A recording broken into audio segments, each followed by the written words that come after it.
पहला तीमुथियुस की किताब उसका पहला अध्याय और उसके 12 वचन की हेडिंग पे हम थोड़ी देर रुक रहे हैं और वहां पर ऐसा लिखा है, अनुग्रह के लिए धन्यवाद। किस चीज के लिए धन्यवाद? अनुग्रह। किसका अनुग्रह है अभी इस समय? है ना, हम सबको मालूम है, हम सब इस बात को जानते हैं कि हम अनुग्रह के दिनों में अपने जीवन को व्यतीत कर रहे हैं। क्या कर रहे हैं? अनुग्रह के समय में हम अपने दिनचर्या को और अनुग्रह के समय में हम लोग सेवकाई को कर रहे हैं। ठीक है, लेकिन जिस चीज में हम हैं, ठीक है, जिस चीज में हम हैं, जिस अनुग्रह में ना, अगर हम विश्वास करते हैं कि इस वचन पर कि परमेश्वर का वचन कहता है, पहला तीमुथियुस की किताब उसका पहला अध्याय उसके 12 वचन की हेडिंग जो है अनुग्रह के लिए धन्यवाद। ठीक है, तो अगर हम विश्वास करते हैं कि हम अभी कोई और युग में नहीं है, पूर्व युग में नहीं है, ठीक है, पुराने समय में नहीं है, पुराने जीवन में नहीं है, गलती किए तो तुरंत सजा मिलने वाले समय में नहीं है, परंतु हम एक ऐसे समय में अपने जीवन को व्यतीत कर रहे हैं जहां पर अनुग्रह पाया जाता है। अगर हम विश्वास करते हैं कि हाँ, जहां हम ऐसे समय में हमने जन्म लिया है और ऐसे समय में परमेश्वर ने हमको रखा है जहां पर अनुग्रह चल रहा है, तो बाइबल सबसे पहले इस बात को बताती है कि अनुग्रह के लिए भी आपको क्या करना है? धन्यवाद देना है। जाग रहे? सिर्फ प्रभु का प्रचार करते नहीं रहना है, सिर्फ प्रभु की आशीषों को लेते नहीं रहना है, सिर्फ प्रभु से कुछ मांगते नहीं रहना है, लेकिन बाइबल यहां पर बताती है कि आपको और हमको अनुग्रह के लिए, जिस अनुग्रह में परमेश्वर ने हमको रखा है, जिस अपनी दया में हमको परमेश्वर ने रखा है, हमको और आपको परमेश्वर का उस विषय के लिए भी धन्यवाद देना है। जाग रहे? जब भी धन्यवाद के लिए बोला जाता है सभाओं में, क्या ये थोड़ी देर हम परमेश्वर का धन्यवाद करेंगे, तो बहुत बार हमारे पास धन्यवादी शब्द नहीं रहते। इस सप्ताह परमेश्वर ने क्या किया, अभी परमेश्वर ने क्या आशीष को दिया, अभी क्या आशीष को दिया, हम ये सोचते रह जाते हैं। लेकिन सबसे बड़ी चीज परमेश्वर का वचन यहां पर बताता है कि परमेश्वर ने हमें अनुग्रह के समय में रखा है, अनुग्रह के समय में अपने अनुग्रह में बना करके रखा है। अनुग्रह में हमको जिंदा, आज आपसे कोई गलती हो जाती है, आज आपसे कोई अपराध हो जाता है, आज आपको परमेश्वर तुरंत सजा नहीं दे देता, लेकिन पहले ये सिस्टम नहीं था। पहले भी परमेश्वर था, पहले भी परमेश्वर की सामर्थ थी, लेकिन पहले परमेश्वर के जिस समय में जो लोग थे, उस समय उन लोगों के पास यह अनुग्रह नहीं था। हां, पहले लोग गलती करते थे, उनके ऊपर विपत्तियां शुरू हो जाती थी, श्राप एक्टिव हो जाते थे, गुनाह की सजा मिलना शुरू हो जाती थी, जाग रहे? अपराध की सजा मिलना शुरू हो जाती थी। लेकिन आज ऐसा नहीं है। आज परमेश्वर का अनुग्रह है जो इन चीजों को हमारे जीवन में आने से रोकता है। अगर आपने गलती कर दिया है, अगर आपसे कोई गुनाह हो गया है, अगर आपसे कोई पाप हो गया है, तो आज आपको सजा नहीं मिल जाती। क्यों? क्योंकि बीच में अभी एक दीवार बन के खड़ा है अनुग्रह, जो आपके जीवन में, हमारे जीवन में किस चीज को आने नहीं देगा? सजा को नहीं आने देगा, लॉ को नहीं आने देगा। समझ पा रहे हैं? हां, आज आप किसी से आसानी से झूठ बोल देते हैं। आपको मालूम है, बाइबल बताती है एक समय था जब एक दूसरे से लोग झूठ बोल दिया करते थे तो मर जाते थे।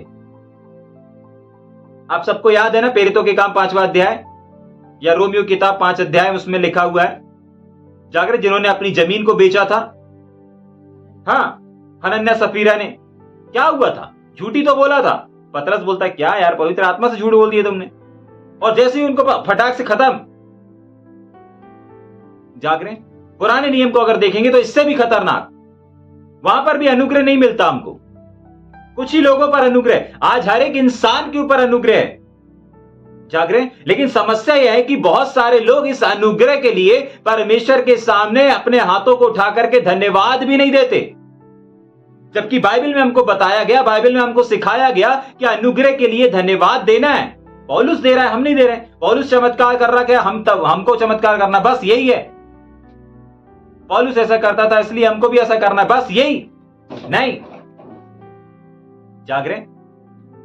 अगर पौलुस ने किया तो हमको भी करना है। तो पौलुस ने सिर्फ चमत्कार नहीं किया, पौलुस ने तो अनुग्रह के लिए धन्यवाद भी दिया है। पौलुस ने तो दुख के लिए भी धन्यवाद दिया है। पौलुस ने तो हर एक सिचुएशन के लिए धन्यवाद दिया है, हर बात में धन्यवाद दिया है। आज की सुबह परमेश्वर सबसे पहले आपको और हमको इस बात को बताना चाह रहा है कि देखो, हर एक मेरा बेटा और मेरी बेटी इस बात को समझ ले कि मैं अभी अनुग्रह का समय चल रहा है ना, और अभी अनुग्रह का टाइम चल रहा है ना, तो इस अनुग्रह के लिए भी आपको धन्यवाद देना है। इमेजिन करें अगर आप अनुग्रह के समय में जिंदा नहीं रहते, अगर आप पुराने नियम में जन्म लिए होते, पुराने समय में, या फिर यह अनुग्रह का समय ही नहीं चल रहा होता। आप जरा सा किसी से झूठ बोलते, जरा सा आपसे कोई अपराध होता, अनजाने में या जान करके, अगर जरा सा आप किसी ने किसी के साथ मजाक करते समय अगर सामने वाले का दिल दुख जाता, सामने वाले को चोट पहुंच जाती, परमेश्वर का अनुग्रह अगर उस समय नहीं रहता, क्या होता? आप पता नहीं कब के संसार से चले गए होते, कब की आपकी जीवन लाइफ खत्म हो गई होती, समाप्त हो गई होती। क्यों? क्योंकि परमेश्वर का अनुग्रह नहीं था। प्रेज गॉड की परमेश्वर ने आज आपको और हमको अनुग्रह के समय में जीवित रखा है, जिंदा रखा है। पहले के समय में लोग परमेश्वर की बात को नहीं मानते थे, मर जाते थे। जाग रहे हैं? पहले के समय में लोग परमेश्वर के लोगों का मजाक उड़ाते थे, लोगों को रीछ आता था और खा करके एक बार में खत्म कर देता था। वो नहीं देखता था कौन है, बच्चे हैं, लड़के हैं, जवान हैं, बूढ़े हैं, कौन है, नहीं, सबको याद आ गया होगा किसकी बात कर रहे हैं। जाग रहे हैं? एक प्रभु का सेवक रहता है, उसको जंगल में कुछ लोग चढ़ाते और उसके चढ़ाने के बाद क्या होता है, फटाक से एक रीछ नहीं आता, कौन आता है, उसको पूरे सारे बच्चों को क्या हो जाता है, खा जाता है। अनुग्रह नहीं है उस टाइम पे। इमेजिन करें, आज आप लोगों का मजाक उड़ाते हैं, आज लोगों पर आप कमेंट्स कर देते हैं। आज परमेश्वर का अनुग्रह आपको बचा करके रखा है, आज परमेश्वर का अनुग्रह आपको जिंदा रखा है। इतनी गलती करने के बाद भी, इतने अपराध करने के बाद भी, कितनी बार आपको बोला जाता है कि इतने बजे से स्टडी है, इतने बजे से ये है, इतने बजे से आराधना करना है, इतने बजे से प्रार्थना शुरू हो जानी चाहिए, इतने बजे से अन्य भाषा। आप नहीं मान रहे हैं। प्रेज गॉड कि आज आप अनुग्रह के समय में चल रहे हैं, अनुग्रह के समय में जिंदा हैं। अगर आप पुराने नियम में रहते तो पहले दिन दूसरे दिन ही आपका जीवन समाप्त हो गया होता। जाग रहे? अभी रिचर्ड भाई संडे को बता रहे थे ना कि परमेश्वर सिर्फ वन टाइम अवसर नहीं देता। हां, परमेश्वर सेकंड टाइम का भी परमेश्वर है। एक बार गलती हो गई, कोई बात नहीं, दोबारा परमेश्वर खड़ा करने के लिए तैयार है, दोबारा परमेश्वर उठाने के लिए तैयार है। जाग रहे? इस अनुग्रह के लिए, इस अवसर के लिए क्या हम परमेश्वर का धन्यवाद नहीं दे सकते? नहीं भैया, जब कोई गवाही होगी तभी हम धन्यवाद देंगे। नहीं, आप अच्छे से बोल पा रहे हैं, अच्छे से देख पा रहे हैं, अच्छे से सुन पा रहे हैं, कुछ गलती कर देते हैं जाने अनजाने, परमेश्वर माफ कर रहा है। अनुग्रह का समय चल रहा है, इस अनुग्रह को बर्बाद मत करें।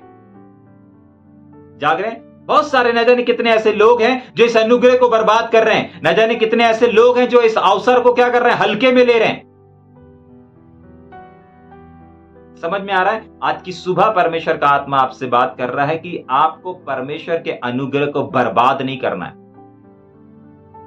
बल्कि इस अनुग्रह के लिए आपको परमेश्वर का धन्यवाद देना है। आपको मालूम है, यह अनुग्रह किसी अनॉइंटिंग से, किसी अभिषेक से कहीं बढ़कर है। लोग अनॉइंटिंग के पीछे भागते हैं, अभिषेक के पीछे भागते हैं, वरदानों के पीछे भागते हैं। आज की सुबह मैं इस बात को बताना चाहता हूं, इससे पहले कि हम आगे परमेश्वर के वचन को अध्ययन करें, मैं इस बात को बताना चाहता हूं कि उन सब से, वरदानों से, अभिषेक से, अनॉइंटिंग से कहीं बढ़कर परमेश्वर का अनुग्रह है।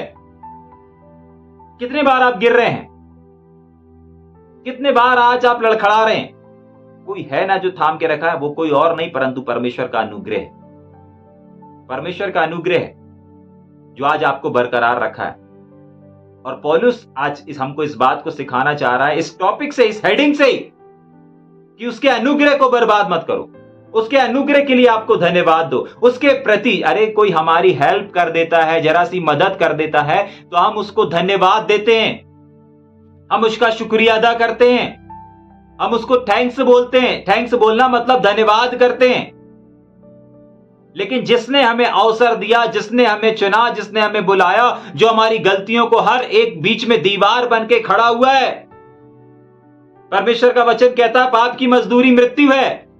आप पाप कर देते हैं लेकिन बीच में अनुग्रह की दीवार आ जाती है, बोलती नहीं पिता, अभी मेरा समय चल रहा है, अभी मैं हूं, मेरा अनुग्रह है। यहां पे परमेश्वर के चश्मे से देखेंगे, वचन के चश्मे से देखेंगे तो पाप की मृत्यु मजदूरी है।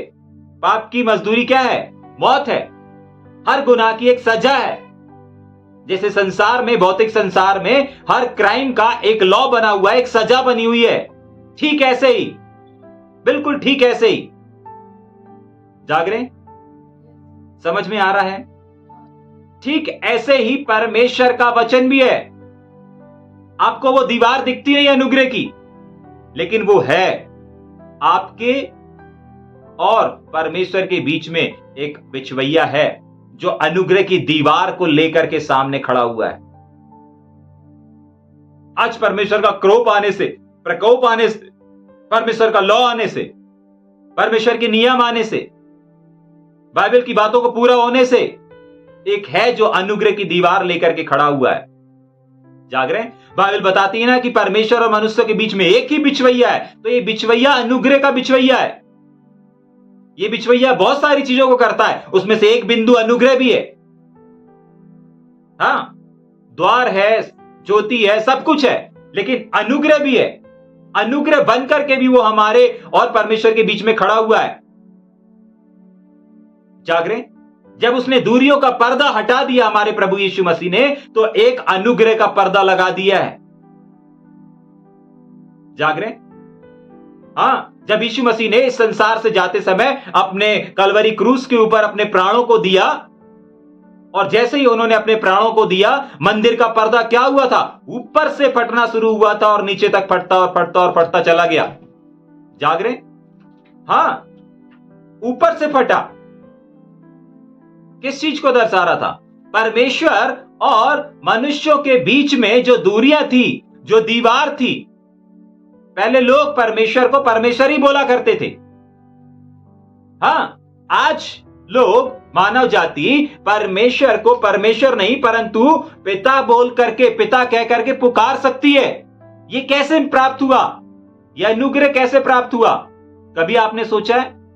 आपकी हस्ती है परमेश्वर को पिता बोलने की, और अगर चलिए बोलते भी हैं, तो क्या आप उसके पुत्र कहलाने के योग्य हैं? आज की सुबह सोचो और विचार करें। जाग रहे हैं?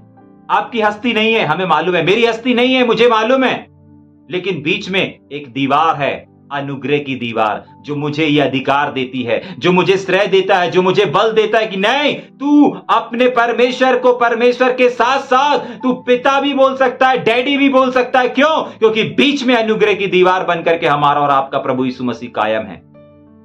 जाग रहे हैं? समझ में आ रहा है या ऊपर से जा रहा है?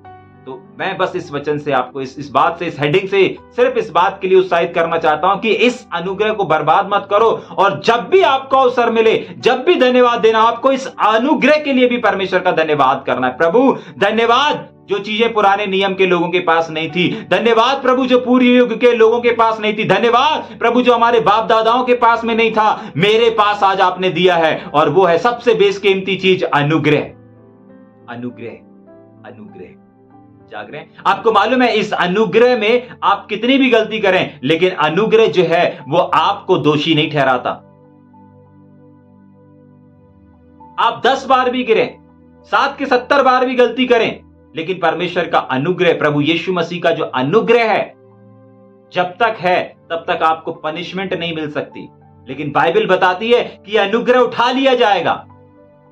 जाग रहे हैं? एक दिन ये अनुग्रह उठा लिया जाएगा। जरा इमेजिन करें कि जिस दिन अनुग्रह उठ गया, आज आप गलती पे गलती, गलती पे गलती कर रहे हैं, अनुग्रह को बर्बाद पे बर्बाद, बर्बाद पे बर्बाद कर रहे हैं। जरा इमेजिन करिए कि अगर अनुग्रह आज उठ गया या कल उठ गया, चलिए अभी उठ गया, अब आपका रूटीन बना है, अब आपकी आदत बनी है लोगों को नेगेटिव कमेंट्स पास करने की, लोगों को गलत चीजें बोलने की, पास्टर सेवक लोगों के ऊपर क्या करने की, नेगेटिव कमेंट्स पास करने की, उनका मजाक उड़ाने की, और अनुग्रह उठ चुका है। इमेजिन करें, आपने एक प्रभु के सेवक के बारे में कुछ बोला, अनुग्रह उठ चुका है।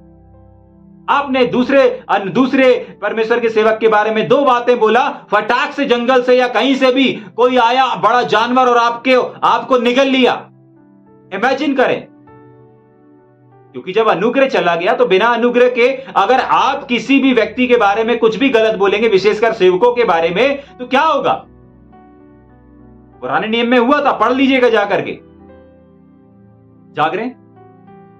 समझ में आ रहा है या ऊपर से जा रहा है? सावधान, आज जब हम अनुग्रह में हैं, इस अनुग्रह को बर्बाद मत करें, इस अनुग्रह को तुच्छ मत जाने, इस अनुग्रह को हल्के में ना लें, इस अनुग्रह की केयर करें। जाग रहे? समझ में आ रहा है या ऊपर से जा रहा है? ठीक, पढ़ना शुरू करेंगे जल्दी से। मैं अपने प्रभु यीशु का, जिसने मुझे सामर्थ दी है, धन्यवाद करता हूं कि उसने मुझे विश्वास योग्य समझकर अपनी सेवा के लिए ठहराया है। ध्यान से सुन लीजिएगा, पौलुस इस बात को बोलता है कि देखो, मैं अपने प्रभु यीशु मसीह का, जिसने मुझे सामर्थ दी है। नंबर 1 क्या दी है? सामर्थ को दिया है, पावर को दिया है, शक्ति को दिया है।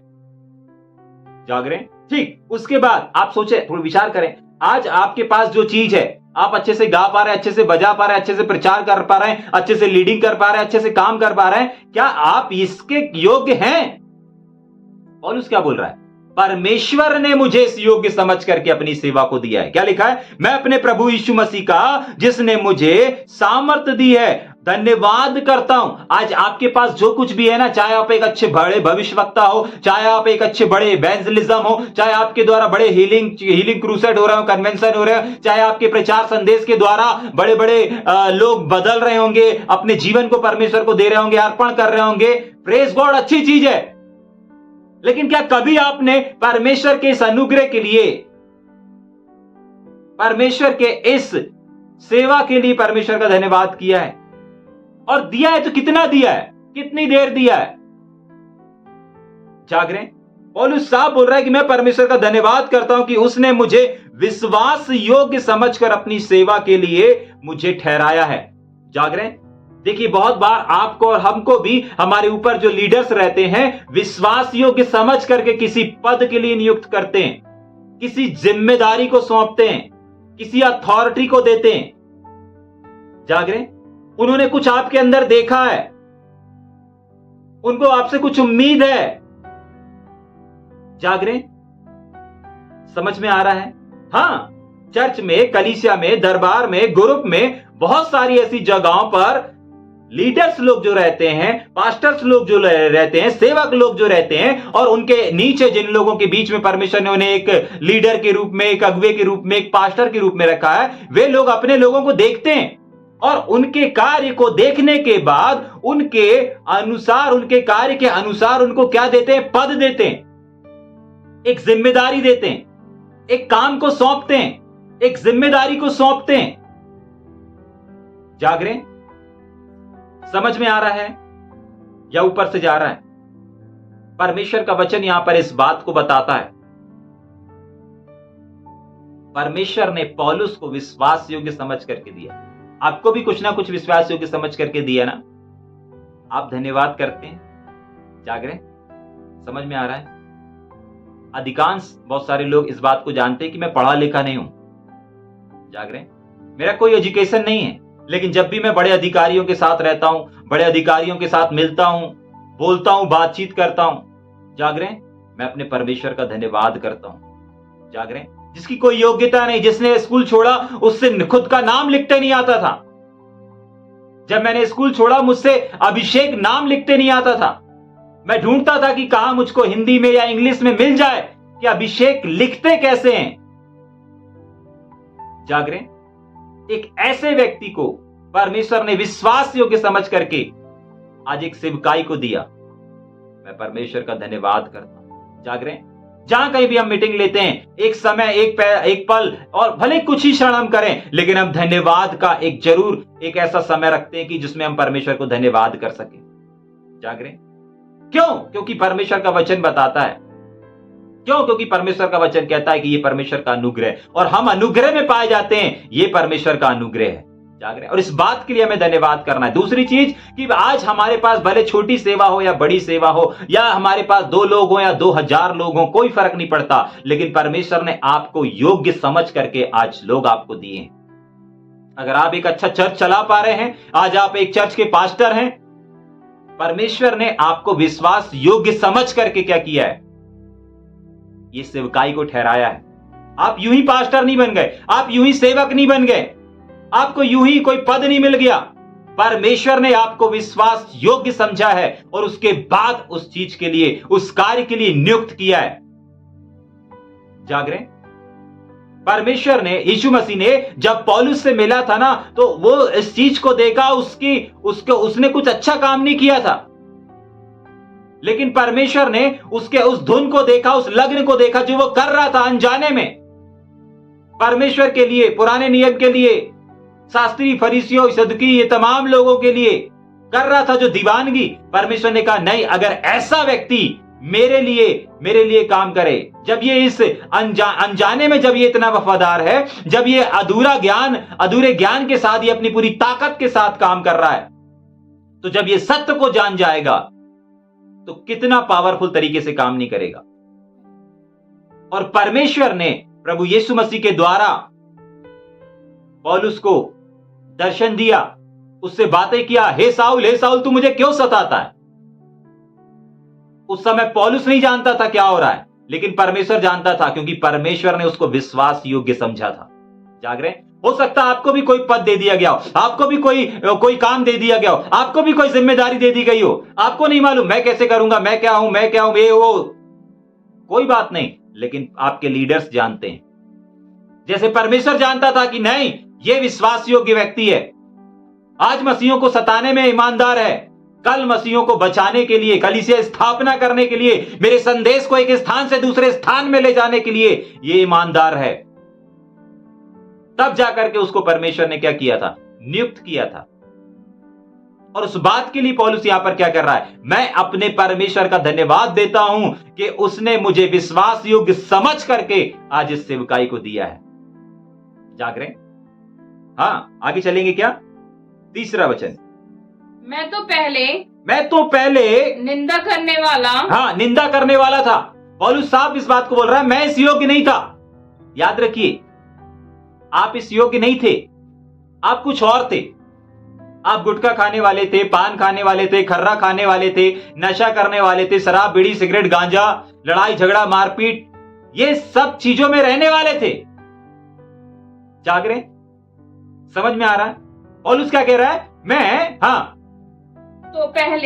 तो पहले निंदा करने वाला था और सताने वाला भी था। किसको सताने वाला? खुद परमेश्वर के लोगों को, खुद परमेश्वर की कलीसियाओं को सताने वाला व्यक्ति था। यस, आगे। और अंधेर करने वाला व्यक्ति था, लोगों के जीवन में अंधेरा लेकर के आ जाता था। तो भी मुझ पर दया हुई, तो भी मुझ पर अनुग्रह हुआ। मतलब इतना गलत होने के बावजूद भी, जरा सोचें, इमेजिन करें, आपको लग रहा होगा मैंने बहुत बड़ा अपराध कर दिया, मैंने बहुत बड़ा गुनाह कर दिया, मैंने परमेश्वर के विरोध में, परमेश्वर के लोगों के विरोध में अपराध किया है। जाग रहे? कोई फर्क नहीं पड़ता हमारे परमेश्वर को। जाग रहे? इतना परमेश्वर के लोगों को उसने सताया, घसीट घसीट के मारा, यहां तक कि परमेश्वर के सेवकों को बाइबल बताती है, जो स्तिफनुस था जिसको पथराव करके मार दिया गया था, वो पौलुस के निगरानी में हो रहा था। जाग रहे? समझ में आ रहा है? हाँ, पौलुस की निगरानी में हो रहा था। समझ पा रहे हैं? परमेश्वर ने क्या किया? हाँ, तो भी पढ़ेंगे, मुझ पर दया हुई, तो भी पौलुस के ऊपर दया। पौलुस इस बात को बता रहा है, देखो मैं ये था, मैं वो था, मैं ये गंदे गंदे काम करने वाला था, लेकिन उसके बावजूद भी मुझ पर दया हुई। हो सकता है आज आपसे कुछ गलत काम हो गया होगा, हो सकता है आज आपसे कोई अपराध हो गया होगा परमेश्वर के विरोध में, वो परमेश्वर के लोगों को सता रहा था ना, आपने भी हो सकता है परमेश्वर के विरोध में कोई काम कर दिया होगा, कोई गलत चीज बोल दिया होगा, कुछ गलत काम को कर लिया होगा, और आज जान के नहीं तो अनजाने में हो गया होगा। कोई बात नहीं, परमेश्वर उठा करके आपको इस्तेमाल करने जा रहा है। जाग रहे? देखिए, जब आप गिर करके उठते हैं ना, तब आप इतने ऊंचाई पर उठते हैं, जब उसके बाद आप दोबारा नीचे नहीं आते। जाग रहे? पौलुस इतना गिर गया, इतने नीचे गिरा। जाग रहे? लोगों को घसीट के, लोगों को लेटर लेकर के कि भाई तुमको दो, मुझे वहां पे भी जाकर के ऐसा उधम मचाना है, वहां की भी कलीसिया को सताना है, वहां भी लोगों को मारूंगा, ये करूंगा, वो करूंगा। क्या हुआ? इतना गिर गया था। परमेश्वर ने कहा ठीक है, एक बार मैं भी गिराता हूं तेरे को। और गिराया, परमेश्वर ने भी गिराया। एक बार घोड़े से गिराया, घोड़े से जा रहे थे ना, ऊंट से जा रहे थे, जिस किसी से भी जा रहे थे रास्ते में, गिराया, भूमि पर गिरा, लेकिन उसके बाद उसको परमेश्वर ने इतना ऊंचा उठाया, इतना ऊंचा उठाया, इतना ऊंचा उठाया, इतना ऊंचा उठाया कि दोबारा वो गिरा नहीं। जाग रहे हैं? हो सकता है आप भी गिर गए होंगे, हो सकता है आपसे भी अपराध हो गया होगा, हो सकता है आपसे भी गलती हो गई होगी, कोई बात नहीं। आप ऐसे परमेश्वर की इबादत नहीं करते जो आपको माफ ना कर सके। आप ऐसे परमेश्वर की आराधना करते, आप ऐसे परमेश्वर की स्तुति करते, आप एक ऐसे परमेश्वर के सामने झुकते हैं जो आपकी 1000 गलतियों को माफ करके आपको उठाने की ताकत रखता है और बड़े रूप में इस्तेमाल करने की ताकत रखता है। जाग रहे? समझ में आ रहा है? पौलुस स्वीकार कर रहा है, मैं ये था, मैं वो था, लेकिन तो भी मुझ पर दया हुई। ठीक, आगे पढ़ेंगे क्या? मैंने अविश्वास की दशा में, क्योंकि मैंने अविश्वास की दशा में बिन समझे बूझे ये काम किए थे। बिना समझे बूझे मैंने काम किए थे।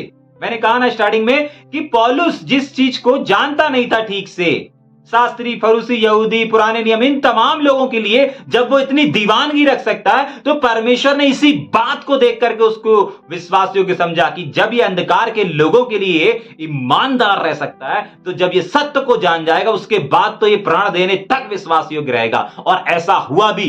परमेश्वर की इस विश्वास योग्यता पर पौलुस कायम रहा। जाग रहे? आज मैं हर एक उन भाइयों से, हर एक उन बहनों से जिनको परमेश्वर के सेवकों ने किसी काम के लिए, किसी जिम्मेदारी के लिए, किसी पद के लिए नियुक्त किया है, आपको नहीं मालूम कि आपसे उन लोगों को कितनी उम्मीद है। आपको उनकी उम्मीद को तोड़ना नहीं है, आपको उनकी उम्मीदों पे खरा उतरना है पौलुस के समान। आज की सुबह परमेश्वर इन वचनों से इस बात को बता रहा है। परमेश्वर ने विश्वास योग्य समझ करके पौलुस को नियुक्त किया ना, लेकिन पौलुस ने क्या किया? उस उम्मीद पर खरा उतरा कि उसकी उम्मीद को तोड़ दिया? नहीं, बाइबल बताती है वो उनकी उम्मीदों पर खड़ा उतरा। आज की सुबह परमेश्वर का वचन आपसे बातचीत कर रहा है और सीधा परमेश्वर इस बात को बोल रहा है। याद करें कि परमेश्वर के सेवकों ने आपको किस योग्य बनाया, किस योग्य ठहराया, कौन से काम के लिए नियुक्त किया, किस जिम्मेदारी को दिया है। आपको उनके उस सेवा को, उस अवसर को, उनकी उस उम्मीदों को, उनके उस विश्वास योग्य जो आपको समझ रहे हो, उस पे खरा उतरना है। जाग रहे? अगर आप उसमें पूर्ण ईमानदारी के साथ काम करेंगे ना, आप सोच भी नहीं सकते। पौलुस ने जब गिरा था ना, घोड़े से, ऊंट से, जिससे भी गिरा था, वो जब गिरा था उसने नहीं सोचा था कि मैं इतना ऊंचा उठूंगा, इतना ऊंचा उठूंगा, इतना ऊंचा उठूंगा कि मुझको 2024 साल के बाद भी याद किया जाएगा, स्मरण किया जाएगा। जाग रहे? जी। हाँ, सबसे ज्यादा अगर कलीसियाओं में समझाया जाता है गड़बड़ियों से, तो पौलुस की पत्रियों से ही गड़बड़ियों को सुधारा जाता है। आज भी। जाग रहे? समझ में आ रहा है? Be careful. आपको जो पद दिया गया, आपको जो कैटेगरी दिया गया, आपको जो जिम्मेदारी समझी, जिसने भी दिया है विश्वास योग्य समझ करके दिया है। यीशु मसीह के समान आपके लीडर ने, आपके अगुवों ने, आपके भाइयों ने जो भी दिया है यीशु मसीह के समान, आपको क्या करना है? पौलुस के समान उस पे विश्वास योग्य बने रहना है। ठीक, आगे चलेंगे क्या? हाँ। और हमारे प्रभु का अनुग्रह, हाँ, उस विश्वास और प्रेम के साथ जो मसीह यीशु में है, बहुतायत से हुआ। हाँ, परमेश्वर ने सिर्फ और सिर्फ उनको विश्वास योग्य नहीं समझा, लेकिन साथ ही साथ वहां पर लिखा है, और क्या लिखा है? सिर्फ विश्वास योग्य नहीं समझा, सिर्फ सेवकाई नहीं दिया, लेकिन उसमें आगे बढ़ने के लिए, उस चीज को करने के लिए, याद रखिएगा, जब भी परमेश्वर और परमेश्वर के सेवक आपको कोई काम या कोई जिम्मेदारी देते हैं ना, तो उसमें आगे बढ़ने का अवसर भी देते हैं। मान लीजिए आपको आराधना करने के लिए परमेश्वर के लोगों ने बोला कि आप आराधक, आपका अच्छा आवाज है, आप आराधना करिए। जाग रहे हैं? तो आपको आराधना का अवसर भी दिया जाएगा। अगर आपको बजाने के लिए नियुक्त किया, आपको बजाने का अवसर दिया जाएगा। अगर आपको प्रचार के लिए नहीं विश्वास योग्य समझा है, तो आपको प्रचार के लिए अवसर दिया जाएगा, खड़ा किया जाएगा। जाग रहे? अगर पहुनाई करने के लिए आपको चुना गया है, दिया गया है काम, विश्वास योग्य समझे, नहीं, ये बहुत अच्छे से पहुनाई कर लेगा, ये बहुत अच्छे से अरेंजमेंट कर लेगा, अगर इसके लिए आपको विश्वास योग्य समझ करके किसी चीज को दिया गया है, उसको आपको करने के लिए अवसर भी दिया जाएगा।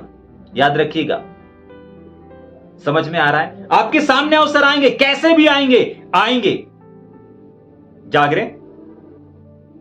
समझ में आ रहा है? जब किसी को कोई काम या कोई जिम्मेदारी दी जाती है ना, तो बस जिम्मेदारी, हाँ हमने लिखित में लिया, हम जिम्मेदारी है, ऐसा है क्या? नहीं, उसको करने का, उस चीज को पूरा करने का, उस चीज को साबित करने का आपके पास अवसर भी आएगा। जाग रहे? आप अच्छा बजा लेते हैं, आप अच्छा प्रचार कर लेते हैं, ठीक है, आपको एक काम दे दिया गया, लेकिन उसको करने के लिए आपके सामने अवसर भी आएगा। अब आपके हाथ में, आप उस अवसर को बहुमूल्य समझते हैं, आप उस अनुग्रह को बहुमूल्य समझते हैं, या फिर उस अवसर को गवा देते हैं। जाग रहे? समझ में आ रहा है? या ऊपर पौलुस साफ बोल रहा है, परमेश्वर ने सब कुछ किया, लेकिन साथ ही साथ और हमारे प्रभु यीशु मसीह का अनुग्रह। जाग रहे? उस चीज को करने के लिए, उस जिम्मेदारी को निभाने के लिए, उस काम को करने के लिए परमेश्वर का सिर्फ साथ नहीं, परमेश्वर का अनुग्रह भी है। आप मत सोचिए कि मैं कैसे करूंगा, आप मत सोचिए कि कैसे होगा। अरे जब परमेश्वर का अनुग्रह है तो फिर किस बात की चिंता? जाग रहे? जब परमेश्वर ने आपको विश्वास योग्य समझा है, आप क्यों अविश्वासी हो रहे हो? जाग रहे? जब परमेश्वर आपको विश्वास योग्य समझ लेता है ना, समझ जाइए, जब परमेश्वर आपको कोई पद दे देता है ना, तो समझ जाइए कि परमेश्वर अब आपसे उस काम को करा के रहेगा। आपको मालूम है, जब परमेश्वर ने मूसा को चुना था, मूसा ने बहुत बार मना किया, यहां तक कि परमेश्वर गुस्सा भी हो गया था। हाँ, मुझे बहुत अच्छा लगता है वो वाला वचन, जब परमेश्वर, मूसा खड़ा हुआ है, हारून भी खड़ा हुआ है, लेकिन परमेश्वर मूसा से बात करने के लिए हारून का इस्तेमाल कर रहा है और हारून से बोल रहा है, जाओ मूसा को बता देना, बोल देना उससे। अरे जाग रहे? ये क्या है? वो भी खड़ा है, लेकिन हारून से बोल रहा है, हारून तू बता। परमेश्वर बात नहीं कर रहा। जाग रहे? निर्गमन की किताब में पढ़ लीजिएगा, हारून जाता है और मूसा को बताता है, भाई परमेश्वर ऐसा बोल रहा है। समझ में आ रहा है? या ऊपर से जा रहा है? ठीक है कि नहीं? क्यों? क्योंकि बहुत बार परमेश्वर बोल रहा है, अरे मैं चलूंगा, मैं तेरे साथ में हूं, चिन्ह चमत्कार सब होंगे, लेकिन मूसा नहीं मान रहा। जाग रहे? बहुत बार अपन भी नहीं मानते, अरे मेरे से कैसे होगा, मैं कैसे कर पाऊंगा, मैं ऐसा नहीं, मैं वैसा नहीं। परमेश्वर का वचन यहां पर बोल रहा है, देखो, और परमेश्वर ने जब ये काम, ये जिम्मेदारी दिया है, तो और साथ ही साथ परमेश्वर ने अनुग्रह भी दिया। क्या लिखा है, वापस पढ़ेंगे क्या? और हमारे प्रभु का अनुग्रह। जाग रहे?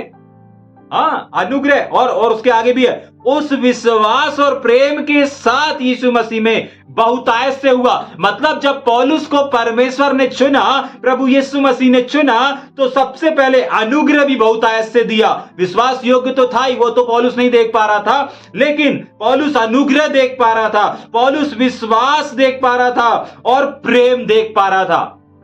जाग रहे? विश्वास योग्य समझाए तो उसको बाद में समझ में आया। समझ पा रहे हैं? हाँ, तो जब आपको किसी चीज के लिए नियुक्त करता है ना परमेश्वर, तो परमेश्वर आपको बिना हथियार के लड़ने नहीं भेजेगा, बिना सैनिकों के दल के, आपको बिना आपकी ढाल, आपके झिलम को बिना लिए आपको युद्ध में नहीं भेजेगा। हाँ, जब संसार की मिलिट्री एक सैनिक को अकेले युद्ध में नहीं भेजती, जाग रहे हैं, तो वो आत्मिक युद्ध में आपको, आपका और हमारा परमेश्वर आपको और हमको आत्मिक युद्ध में कैसे अकेले भेज देगा, कैसे बिना शस्त्र के भेज देगा, कैसे बिना सहायता के भेज देगा? नहीं भेज सकता। पौलुस को भी नहीं भेजा। इसी बात का अंगीकार कर रहा है पौलुस। जाग रहे हैं? समझ पा रहे हैं? वो साफ बोल रहा है कि और परमेश्वर और हमारे प्रभु यीशु मसीह का अनुग्रह और उस विश्वास और प्रेम के साथ जो प्रभु यीशु मसीह में है ना, बहुतायत से हुआ। किस पर हुआ? पौलुस के ऊपर हुआ। जाग रहे हैं? ध्यान से सुनिए, अगर आज आप परमेश्वर के काम और उस जिम्मेदारी को करने के लिए तैयार हैं सच्चे हृदय से, परमेश्वर का अनुग्रह भी बहुतायत से आपके ऊपर मंडरा रहा है। परमेश्वर का प्रेम आपके लिए, आपके ऊपर उड़ेलने के लिए बेचैन है, आपके इर्द गिर्द मंडरा रहा है। जाग रहे? जब परमेश्वर ने पौलुस को चुना ना, तो पौलुस के आसपास क्या था? फेवर था, अनुग्रह था।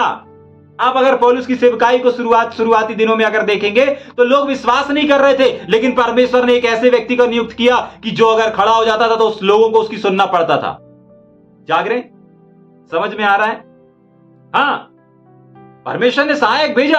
आज भी परमेश्वर ने सहायक भेजा है। अगर आज आप और हम परमेश्वर के सेवक हैं और परमेश्वर ने हमें विश्वास योग्य समझ करके सेवकाई को दिया है, तो बिल्कुल चिंता नहीं करें, परमेश्वर ने आपके लिए प्रबंध भी किया है। परमेश्वर ने आपके लिए प्रबंध किया है, सहायक का प्रबंध किया है। जागरे, अपने अनुग्रह का प्रबंध करके रखा हुआ है, विश्वास और प्रेम का भी अनुग्रह बना करके रखा हुआ है। जागरे, आपको डरने और आपको चिंता करने की आवश्यकता नहीं है, कैसे होगा कैसे होगा, कैसे पूरा होगा, ये होगा, नहीं। उस अनुग्रह को देखो, उस विश्वास योग्यता को समझो कि परमेश्वर ने विश्वास योग्य समझा है, परमेश्वर ने मुझ पर विश्वास किया है, उसके विश्वास को टूटने ना दें। जाग रहे हैं, पौलुस ने टूटने नहीं दिया। ठीक, आगे पढ़ेंगे। क्या बहुतायत से हुआ, क्या हुआ? बहुतायत से हुआ, मतलब उसने बहुतायत से अनुग्रह को देखा, बहुतायत से उसने फेवर को देखा, बहुतायत से उसने विश्वास योग्यता को देखा, बहुतायत से उसने परमेश्वर के असीम प्रेम को देखा। समझ पा रहे? हाँ, जब आप उसके अनुसार बढ़ेंगे, जब आप उस विश्वास योग्यता की ओर कदम बढ़ाएंगे ना, उस काम के लिए कदम बढ़ाएंगे, आप भी अपने जीवन में परमेश्वर के किस चीज को, एक बड़े अनुग्रह को देखेंगे, एक बड़े फेवर को देखेंगे, एक बड़े विश्वास योग्यता को देखेंगे, और सबसे बहुमूल्य चीज, एक बड़े असीम प्रेम को भी देखेंगे। जाग रहे? समझ में आ रहा है या ऊपर से जा रहा है? आगे चलेंगे क्या? हाँ, पढ़ेंगे। यह बात सच है, इसमें झूठ नहीं है। जाग रहे? यह बात सच है। पौलुस कह रहा है, जिस बात को मैं बता रहा हूं, जिस बात को मैं सिखा रहा हूं, यह बात सच है। और आगे क्या लिखा हुआ है? और हर प्रकार से मानने के योग्य है कि मसीह यीशु पापियों का उद्धार करने के लिए जगत में आया, जिसमें सबसे बड़ा मैं हूं। देखिए, सबसे पहले पौलुस इस बात को बता रहा है कि देखो, यह बात सच है। आज बहुत सारे लोग इसलिए रुक जाते हैं, इसलिए हार जाते हैं कि मैंने गुनाह कर दिया, मैंने पाप कर दिया, मैंने अपराध कर दिया, मैंने परमेश्वर का दिल दुखाया। हां, दिल दुखाया, ठीक है, कोई बात नहीं, लेकिन इस बात को भी तो समझिए कि यीशु मसीह ने संसार में आया ही क्यों? अगर आप बोल रहे हैं कि भैया मुझसे गलती हो गया, मुझसे पाप हो गया, मुझसे गुनाह हो गया है, चर्च के प्रति, पास्टर के प्रति, लोगों के प्रति, परमेश्वर के प्रति, कोई बात नहीं। अध्ययन करें, अध्ययन करें इस बात का कि आपका और हमारा जो प्रभु यीशु मसीह है, वो इस संसार में आया किस लिए था। अगर आप धर्मी हैं तो परमेश्वर आपके लिए नहीं आया।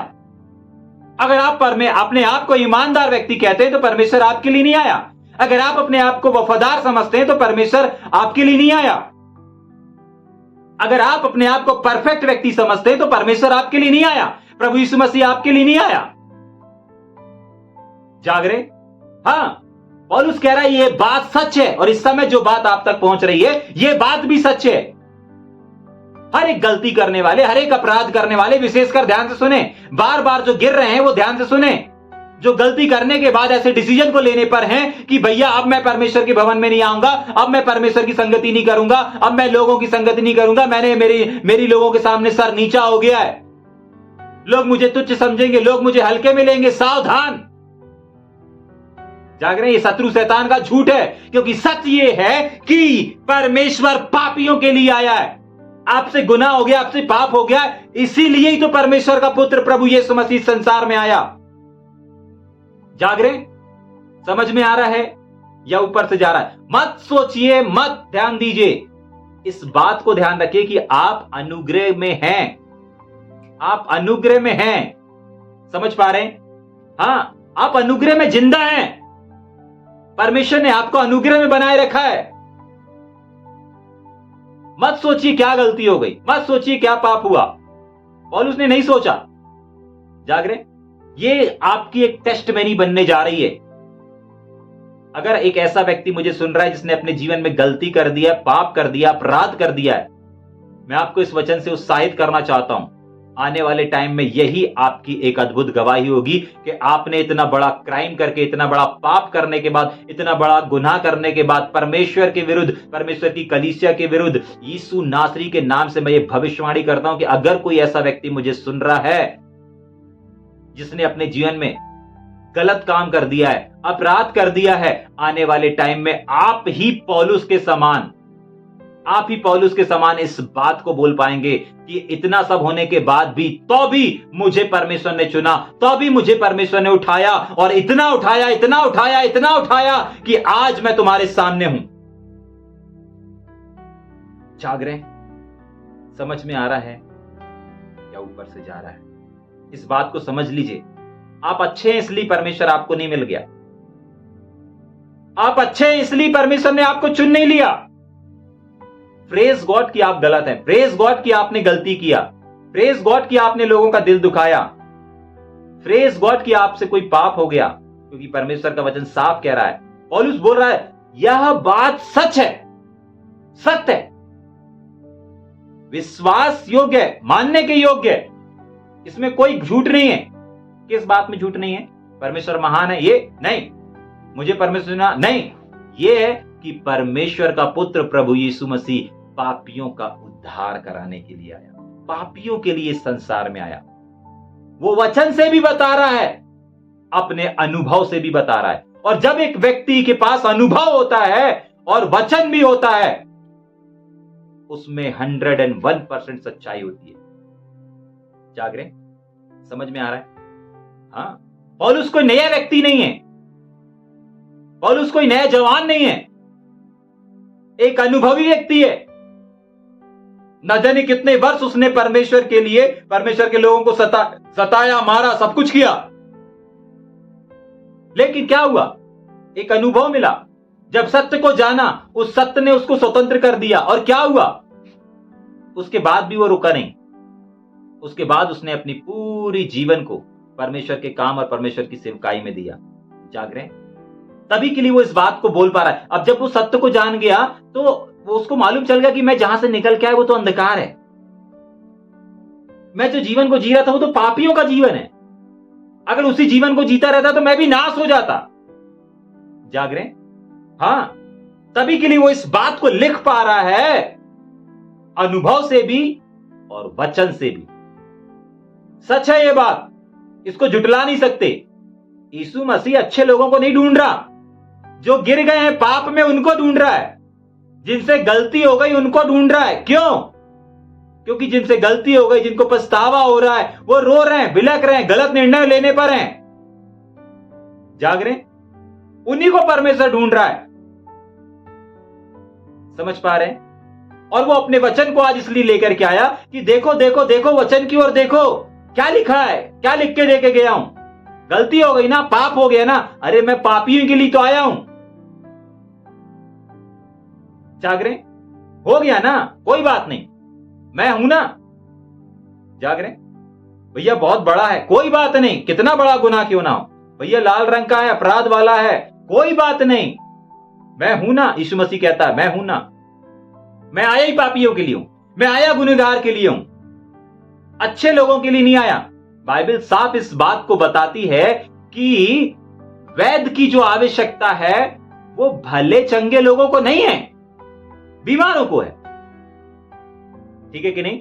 आप एक अच्छा भला व्यक्ति बैठा है, आप उसको ले जा करके बोलेंगे भैया ये 2 गोली खा लो, सुबह खा लेना, 2 खा लेना, दोपहर में 2 खा लेना, शाम को सोते समय 1 ले लेना। वो ऊपर से नीचे तक आपको देखेगा, बोलेगा भैया मैं आपको एक एड्रेस लिख के दे रहा हूं, ये गौरियल का पागल खाना है, यहां पर जाकर के एक बार अपना चेकअप करवा लीजिए। जाग रहे हैं? समझ में आ रहा है? आप अगर एक अच्छे भले अट्टा कट्टा खा पी रहा है उस व्यक्ति के पास जाएंगे और बोलेंगे भैया ये 4 प्रकार की गोली मैं दुकान से ले आया और आपको दे रहा हूं कि आप खा लीजिएगा, सुबह 2 खाइएगा, दोपहर में 2 खाइएगा, शाम को तो सोते समय 1 और खा लीजिएगा, 10 दिन का कोटा है। वो ऊपर से नीचे तक आपको गुस्से में देखेगा और बोलेगा कोई बात नहीं, ये ग्वालियर के पागल खाने का अस्पताल का एड्रेस है, यहां जाकर के एक बार आप चेकअप करवा लीजिए। जाग रहे? हाँ, क्यों? बोलेगा कैसे डॉक्टर हो, अच्छे खासे व्यक्ति को दवाई दे रहे हो, जबरदस्ती आप अच्छे खासे व्यक्ति को अगर जाकर के सुई लगाने चले जाएंगे। समझ में आ रहा है? इमेजिन करिए ना, अच्छा खासा एक व्यक्ति बैठा हुआ है और एक डॉक्टर जा रहा है, चलो मैं आपको सुई लगा देता हूं। क्यों, क्या हो गया? अरे खाली बैठा था तो सोचा आपको सुई लगा देता हूं। अरे जाग रहे? बोलेगा ग्वालियर चले जाओ, आपको खुद ट्रीटमेंट की आवश्यकता। जाग रहे? दूसरी चीज बोलेगा, भाई आपका स्क्रू ढीला है। डॉक्टर की आवश्यकता मरीजों को है, भले चंगे लोगों को नहीं है। जाग रहे? हाँ, इसीलिए डॉक्टर, बाइबल में साफ लिखा है, वैद्य की आवश्यकता भले चंगे लोगों को नहीं है, बीमारों को है। यीशु मसीह किस लिए आया? साफ लिखा है ना, पापियों के लिए आया, खोए हुओं को आया। खो गए हो ना आप? मसीह जीवन था, अच्छा सेवा कर रहे थे, अच्छा प्रचार कर रहे थे, अच्छी सेवा चल रही थी, अच्छी लीडिंग चल रही थी, अच्छा सब कुछ चल रहा था, जो भी काम कर रहे थे सब अच्छा चल रहा था, अच्छी आराधना कर रहे थे, अच्छा मैनेजमेंट देख रहे थे, सब अच्छा चल रहा था ना। क्या हो गया? खो गए कहीं, गिर गए कहीं? कोई बात नहीं, प्रभु खोए हुओं को ढूंढने आया है, गिरे हुओं को उठाने के लिए आया है। अपन गाना गाते ना, गिरते हुओं को उठाता है, तो गिर गए हैं वो उन्हीं के लिए तो है। जो ऑलरेडी उठे हुए हैं उनके लिए कहां है? जाग रहे? उनको तो परमेश्वर ने और लोगों को उठाने के लिए तैयार कर दिया है। जाग रहे? आपको उठा करके गिरे हुओं को उठाने के लिए ही तैयार करता है परमेश्वर, कोई हुओं को ढूंढने के लिए ही तैयार कर देता है। जाग रहे? तो बिल्कुल निराश ना हो। आज की सुबह कुछ भी आपसे क्यों ना हो गया, कोई भी अपराध क्यों ना हो गया हो, परमेश्वर का वचन साफ इस बात को बोलता है। एक और बार पढ़ के आगे चलेंगे क्या? यह बात सच है और और हर प्रकार से मानने के योग्य है। क्या मानना है? क्या सत्य है? क्या मानना है? क्या सत्य है? किस पे जोर दे रहा पौलुस? कि प्रभु यीशु मसीह पापियों का उद्धार कराने के लिए जगत में आया, जिसमें सबसे बड़ा मैं हूं। जाग रहे? इस शब्द में पौलुस का अनुभव छुपा हुआ है, इस शब्द में पौलुस का जीवन छुपा हुआ है, इस वचन में पौलुस की गवाही छुपी हुई है। मैं ही तो था सबसे बड़ा पापी, मैं ही तो था, ऐसा कोई नहीं था जो अपने लोगों के लिए लेटर लेकर के लोगों को मारने की धुन में सब कुछ छोड़ छाड़ के लग जाए। कोई नहीं था, मैं था, इसलिए मैं बड़ा पापी हूं। जाग रहे? मैं पापी। जाग रहे? ठीक, आगे चलेंगे जल्दी से, फिर खत्म करेंगे अपन। हाँ, पर मुझ पर इसीलिए दया हुई कि मुझे सबसे बड़े पापी में यीशु मसीह अपनी अनंत जीवन के लिए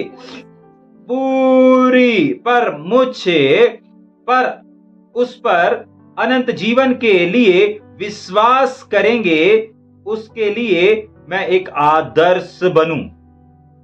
जाग रहे? समझ में आ रहा है? एक और बार पढ़ेंगे क्या? पर मुझ पर इसीलिए दया हुई है। किस लिए दया हुई? कि मुझ सबसे बड़े पापी, मतलब मुझ सबसे बड़े पापी में यीशु मसीह अपनी पूरी सहनशीलता को देखा है। एक व्यक्ति कितना सहन कर सकता है? जाग रहे? वो व्यक्ति नहीं, लेकिन यीशु मसीह अपनी पूरी सहन करने की शक्ति को पौलुस के द्वारा प्रकट कर रहा है और दिखा रहा है। जाग रहे? आज भी परमेश्वर आपके द्वारा अपनी पावर, अपनी शक्ति, अपनी सामर्थ को दिखाना चाहता है। जाग रहे? हाँ, वो कितने बड़े बड़े काम कर सकता है, कितने मुर्दों को जिंदा कर सकता है, कितने बीमारों को ठीक कर सकता है, आपके द्वारा वो दिखाना चाहता है। जाग रहे? समझ में आ रहा है? बहुत बार हमको पता नहीं रहता कि ये क्यों हो रहा है, कैसे हो रहा है, मेरे साथ ही क्यों हो रहा है। पौलुस भी बोल सकता था, अरे मुझे क्यों बेवजह एक कोर्ट से वो दूसरे कोर्ट ले जा रहे हैं, एक अदालत से दूसरे अदालत पर ले जा रहे हैं, मुझ पर क्यों झूठा आरोप लगाया जा रहा है,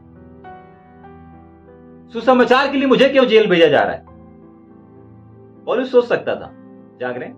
लेकिन पौलुस ने अपने पूरे जीवन को परमेश्वर के हाथों में सौंप दिया था। कुछ समय पहले मैंने बताया था ना आपको, आप हर सुबह इस बात को बोलना है, पिता मेरा भविष्य आपके हाथों में है। जब आप ऐसे बोल करके अपने जीवन की शुरुआत करते हैं, जाग रहे? हर सुबह आपको बोलना है। ऑलरेडी वो प्रतिदिन, बाइबल बताती है, ऑलरेडी हमारा और आपका परमेश्वर प्रतिदिन हमारे बोझ को उठा करके चलता है। लेकिन जब आप बोलते हैं ना, तो आप सरेंडर करते हैं। आज की दिन प्रभु, आज की सुबह, आज का दिन, पिता मेरा भविष्य आपके हाथों में है। जाग रहे? समझ में आ रहा है? परमेश्वर ने पौलुस के अंदर अपनी पूरी सहनशीलता को दिखाया और साथ ही साथ में पूरे सामर्थ को भी दिखाया। जाग रहे? हाँ, एक व्यक्ति कितना सहन कर सकता है, एक इंसान कितना सहन कर सकता है, इस चीज को बताया। जाग रहे? और आप सब जानते हैं पौलुस के दुख से, आप और हम अनजान नहीं है। 2 घंटा 3 घंटा अगर एक व्यक्ति पानी में तैर लेता है या पानी में रह लेता है तो उसका शरीर फूल जाता है।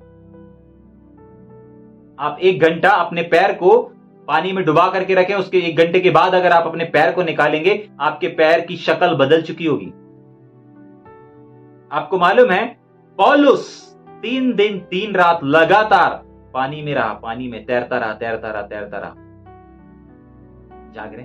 इमेजिन करें, परमेश्वर ने अपनी पूरी सहनशीलता को, परमेश्वर ने क्या लिखा है, वापस पढ़ेंगे, एक और बार पढ़ के आगे चलेंगे। पर मुझ पर इसीलिए दया हुई। किस लिए दया हुई? किस लिए परमेश्वर ने चुना? कि मुझ सबसे बड़े पापी में यीशु मसीह, प्रभु यीशु मसीह अपनी पूरी सहनशीलता दिखाए। जाग रहे? और क्यों दिखाए? कि लोग उस पर अनंत जीवन के लिए विश्वास करेंगे, उनके लिए मैं एक आदर्श बन सकूं। जाग रहे? हो सकता है आज आपके साथ गलत हो रहा हो, कुछ सहन करना पड़ रहा हो, पौलुस के समान कुछ बर्दाश्त करना पड़ रहा हो, तकलीफों से होकर गुजरना पड़ रहा हो सकता है कुछ भी अच्छा ना चल रहा हो। याद रखिए, परमेश्वर आपको एक आदर्श बनाने के लिए काम कर रहा है। जाग रहे? पौलुस के जीवन में जो कुछ चल रहा था, पौलुस को नहीं मालूम था कि मैं एक आदर्श बनूंगा आने वाले टाइम में।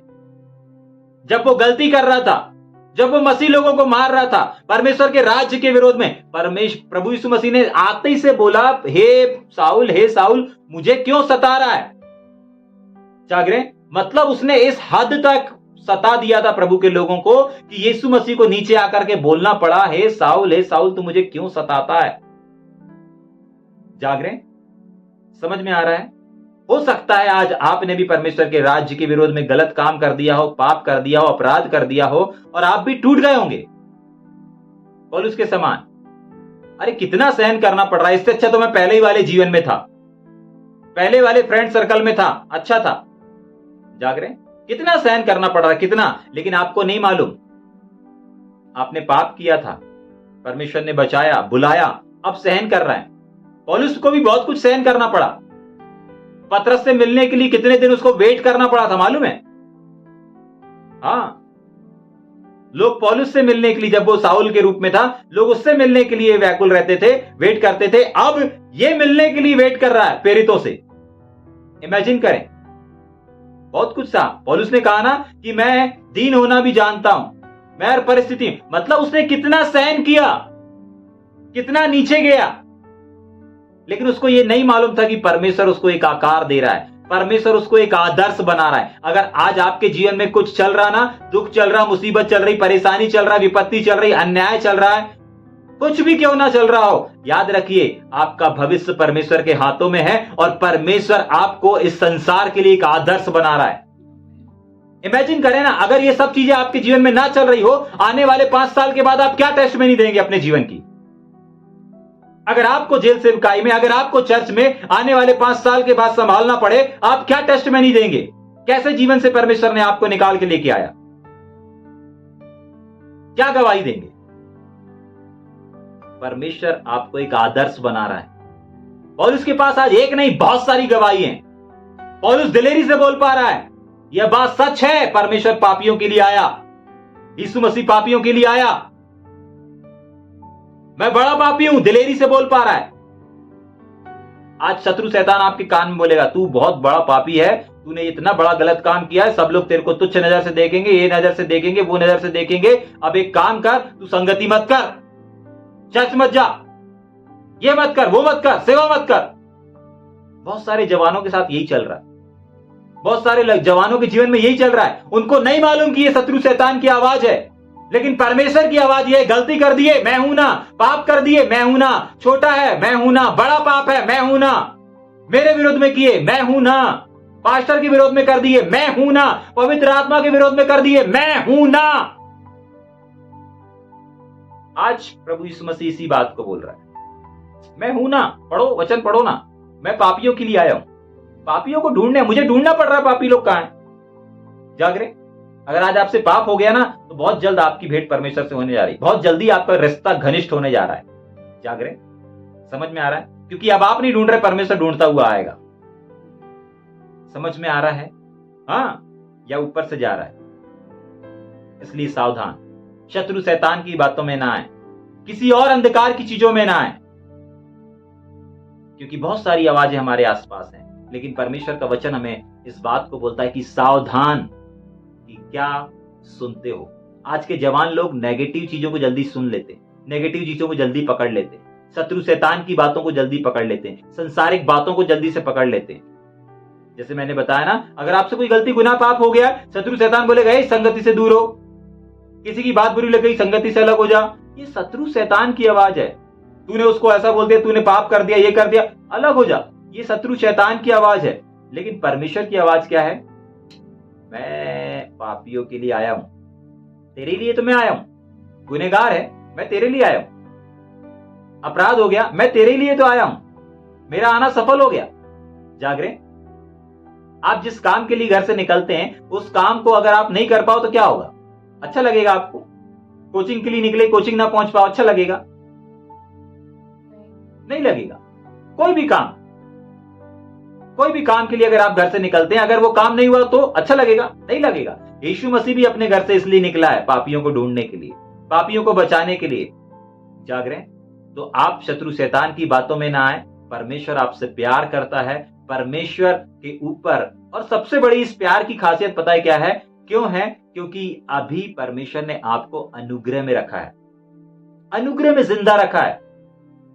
अगर आप दूसरे युग में होते, पूर्व युग में होते, और किसी युग में होते, तो आप जो डिसीजन लेना चाहें वो ले सकते थे। अरे डिसीजन क्या, आप तो लेने की जरूरत ही नहीं पड़ती। ऑलरेडी आप गलत करते, ऑलरेडी आपको पनिशमेंट मिल जाता। जाग रहे? समझ में आ रहा है या ऊपर से जा रहा है? आज की सुबह मैं इस वचन से बस आपको उत्साहित करना चाहता हूं कि सावधान, शत्रु शैतान की बातों को नहीं, हमको परमेश्वर की आवाज को सुनना है। परमेश्वर ने साफ इस बात को बोला, मेरे लोग मेरी आवाज को सुनते हैं। और मेरे प्रियो, आप सब परमेश्वर के लोग हैं, और आपको परमेश्वर की आवाज को सुनना है, ना कि शत्रु शैतान की आवाज को।